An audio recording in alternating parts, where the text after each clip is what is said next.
World Issues is a unique class because students are not just asked to read or memorize facts about historical events. Instead, students are challenged to personify historical figures, craft arguments, and debate issues from a perspective that may drastically differ from their own. Whether arguing the merits of the 1787 Constitutional Convention or deciding the fate of King Louis XVI and revolutionary France, students must use their oratory skills to persuade their colleagues to support their position. Last fall, each World Issues instructor nominated the students that they believed demonstrated the highest level of oratory skills for this award. The nominees were asked to choose the speech from their World Issues class that best exemplifies their oratory skills. Each speech is presented in character and was researched and written by the student. So it's my pleasure to present to you the nominees for the Outstanding Orator in World Issues.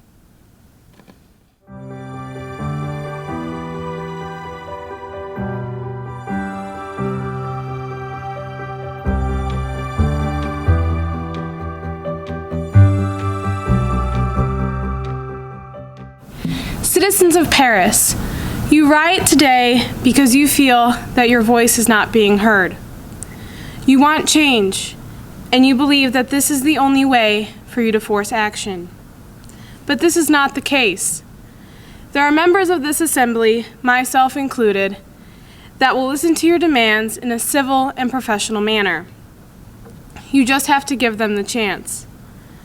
You think that rioting will only help your cause, but I urge you to think of the downsides to your riots. Many innocent people will lose their lives in your fight. The unnecessary violence will injure even more. Prolonged riots will only discredit you and cause you to lose the respect and the support that you have from those in power. I have spoken to my fellow assembly members, and they will vote to allow you to have a voice in this assembly, but you have to agree to end the rioting. Rioting only pushes us further from the end. Rousseau once said, "Our will is always for our own good," but we do not always see what that means. We need your support to be able to make a constitution that is good for the country. We cannot do that if there is unrest amongst our people. You do not want to be known in the history books as the people who stood in the way of the creators of the new Constitution. Use your time, your effort, and your energy to help us make a difference, to help us make a better France. Thank you.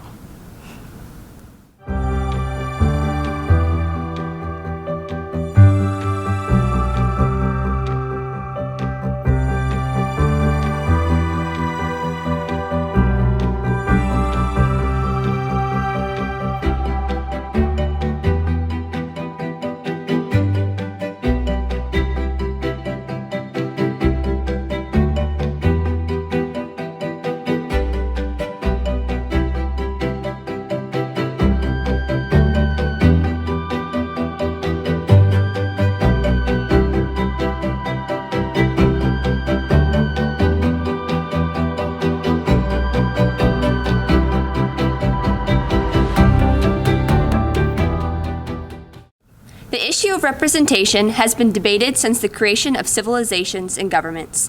The ancient Greeks in Athens were the first to truly test direct democracy and the theory of representation in Athens.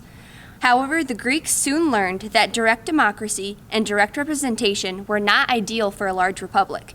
There is simply not enough time and a proper way to have every citizen vote and decide on every issue that arose. This is when the birth of a representations and government began. A representative was needed that could speak on behalf of the people when a problem occurred. In the creation of our new Constitution, this assembly of men must keep that in perspective. The real task of a representative is to represent and act in their constituents' will and not their own. What truly would be the purpose of a representative who served on their own behalf and interests, rather than that of the people who elected them? In Brutus's first essay from 1787, he perfectly describes the key to this agent theory of representation.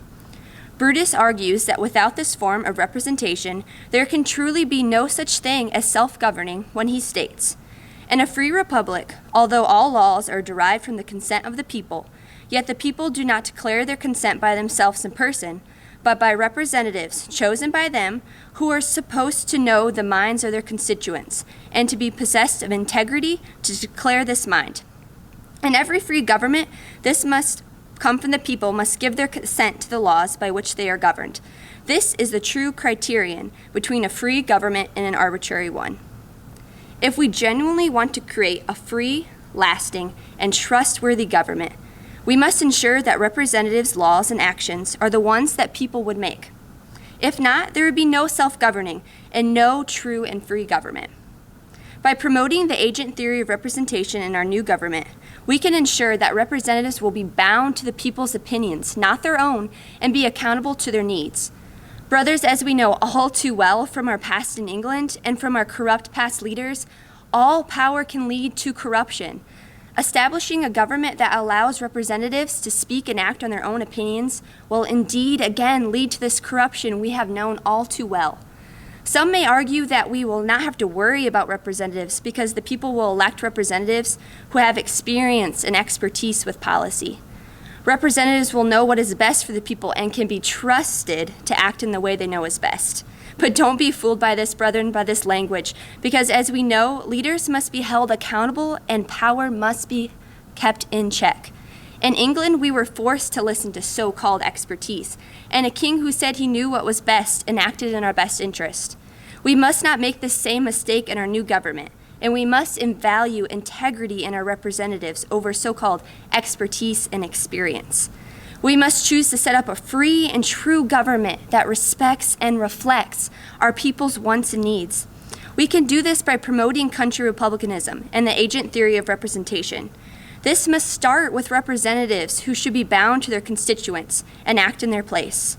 If this does not happen, we will repeat the government's mistakes we chose to leave, and we truly will have no government at all. Thank you.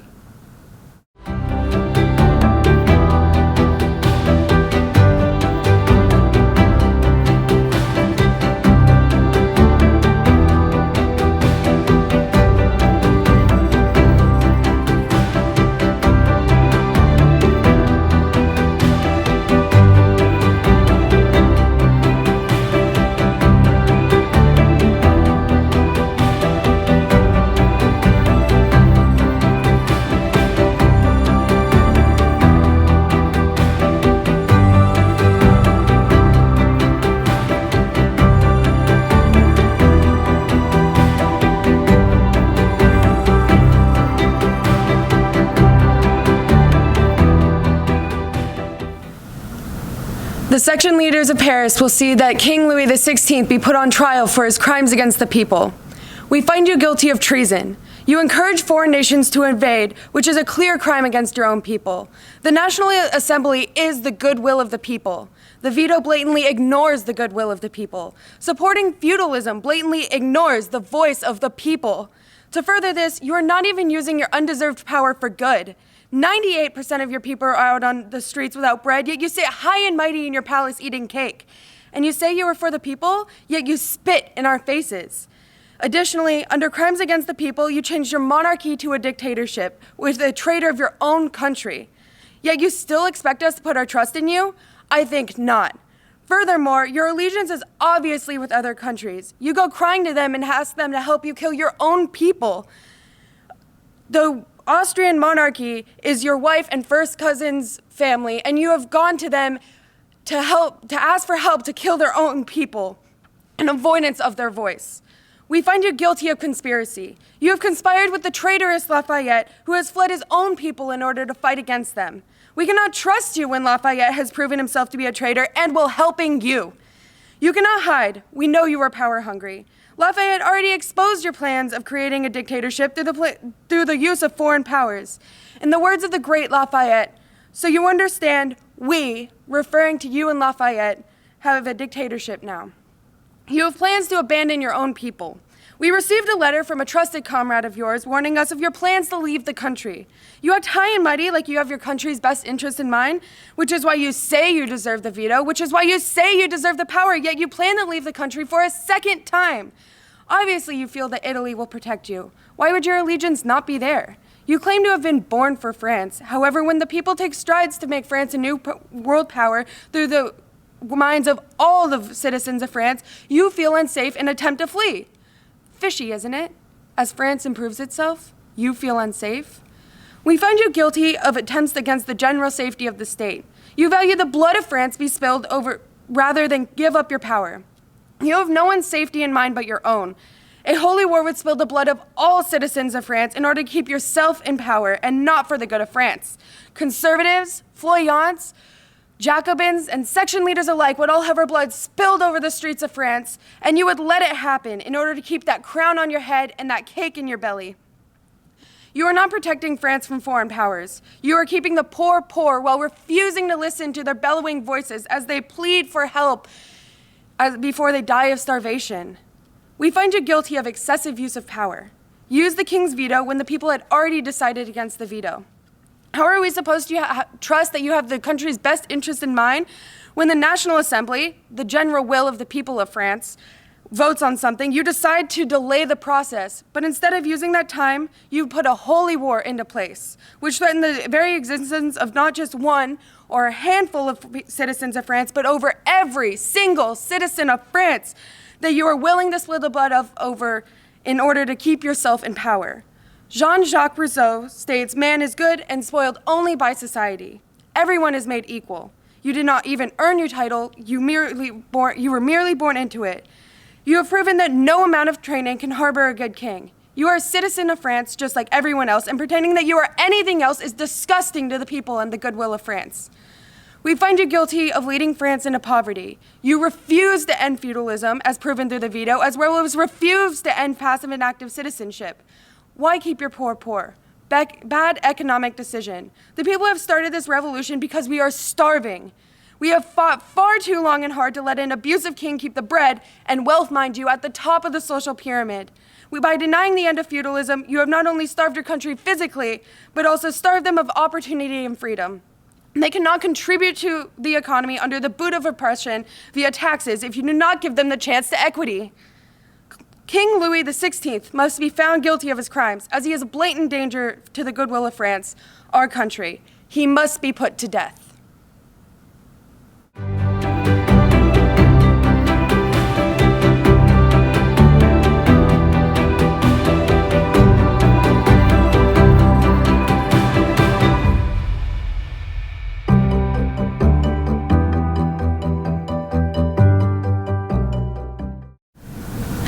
The people of France want change, and they want it now. Rousseau once said, "Man is born free, and everywhere he is in chains." This is what it's like to be the third estate in France. The third estate works hard every day, but they have nothing. The first and second estate make up little of the population, but have everything, where the third estate is the heart of this great nation, but have nothing. Last week, there was an infamous food riot, and nothing has been done. Men and women were out in the streets yelling for bread, risking their own lives. However, the men and women in the riot were able to get the royal family to come and live in Paris in hopes of having bread with the assurance of their presence. But the king is still isolated from the world, living his best life, while the people people die from starvation and debt. This all happened because of the king's reckless decisions. The king's reckless decisions started with the National Assembly. The third estate wanted the estates to be demolished. They were tired of being the only estate paying taxes, and they were tired of being hungry. During the National Assembly, the king brought in troops to dissolve the National Assembly because he didn't want to hear what the people had to say. Then, after the assembly, the king had the guts to form a new ministry. The ministry was royalist, conservative, and opposed to reform. These reckless decisions from the ministry caused the people to panic. They were afraid for their lives. As the fear grew and more and more people came together, eventually the crowd stormed the Bastille. They were saying that they were freeing prisoners, but really it was to get guns and gunpowder to protect themselves. Eventually, the king withdrew his missionary, which means he finally used his head. Something needs to be done. The people of France cannot keep going on like this. The people of France need food. They can't eat. If they can't eat, then they will all die. The third estate makes up most of the population, which means the nation of France will fall. If France falls, then the history of our wonderful country will be lost forever, and there will be no future for our children. All the people want is some change, because no one can keep going on like this. It is simple. Give the people food, money, and security, and the riots will stop. As of now, the people of France need to be careful. Watch your surroundings and don't do anything hasty. Change will happen soon. You just need to hold on a little longer and have hope.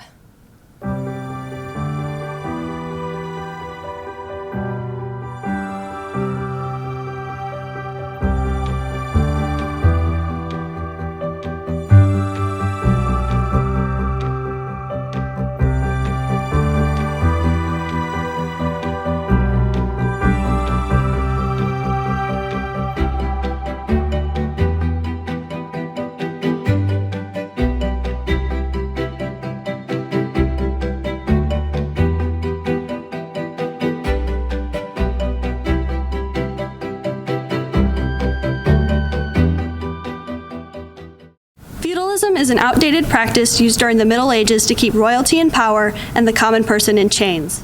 There is no way France can be a republic if its citizens are left to rot at the bottom of the social hierarchy. In an embarrassment to France, Arthur Young from England took note of our corrupt feudal system in his essay, Abuses of the Ancient Regime, Hunting Rights. Young points out the blatant classism stemming from feudal system as he exposes France's ugly truth to not only England, but the entire rest of the world. Young was appalled, and we should be too, at our unjust system which allows the nobility to hunt on whoever's land they desire, but bans a common peasant from doing the same. Arthur Young has just barely scratched the surface of what is truly unfair in our current French society. The clause, nor feudal regime in our Constitution of 1791 must stand. All men, and women I must add, are born equal here in France. If we ignore our outdated feudal system, it will fester in hiding behind the mask of a so-called republic. The horrendous odor of oppression that goes hand in hand with feudalism will destroy all sense of equality, leading to the inevitable collapse of our newly proclaimed republic, the same republic that unjust quantities of French blood has been spilled for. We must 100% commit to a fair republic if we want equality and justice for all citizens of France. No citizen is above the law. There will be no peace until the poorest beggar has the same power in government as the richest baron. If we do not completely abolish feudalism, this entire revolution is defeated. French society must be restarted from the ground up to ensure citizen equality and equal opportunity for all. A final step in abolishing feudalism is to put an end to the distinction between passive and active citizenship. All French citizens are equal, regardless of their real estate. Under the new republic, all citizens will pay taxes and all citizens will vote. Passive citizenship is a form of feudalism, which must be completely abolished. As the great Rousseau claims in numerous times in all of his writings, people are born equal with inalienable rights. How radical. We have to give the poorest citizens that have been beaten down with a stick of oppression for centuries the opportunity to work freely, to own property, and to eventually pay taxes just as the wealthiest landowners do. We must give them the chance to climb out of the mass grave that the nobility has been digging them into for generations through the exploitation of labor and class warfare. We cannot ignore the reality of the feudal system and simply build a new republic on top of it. If we were to build our new government into our society without destroying all remnants of this oppressive system, feudalism will corrode the foundations of all the republic built atop of it.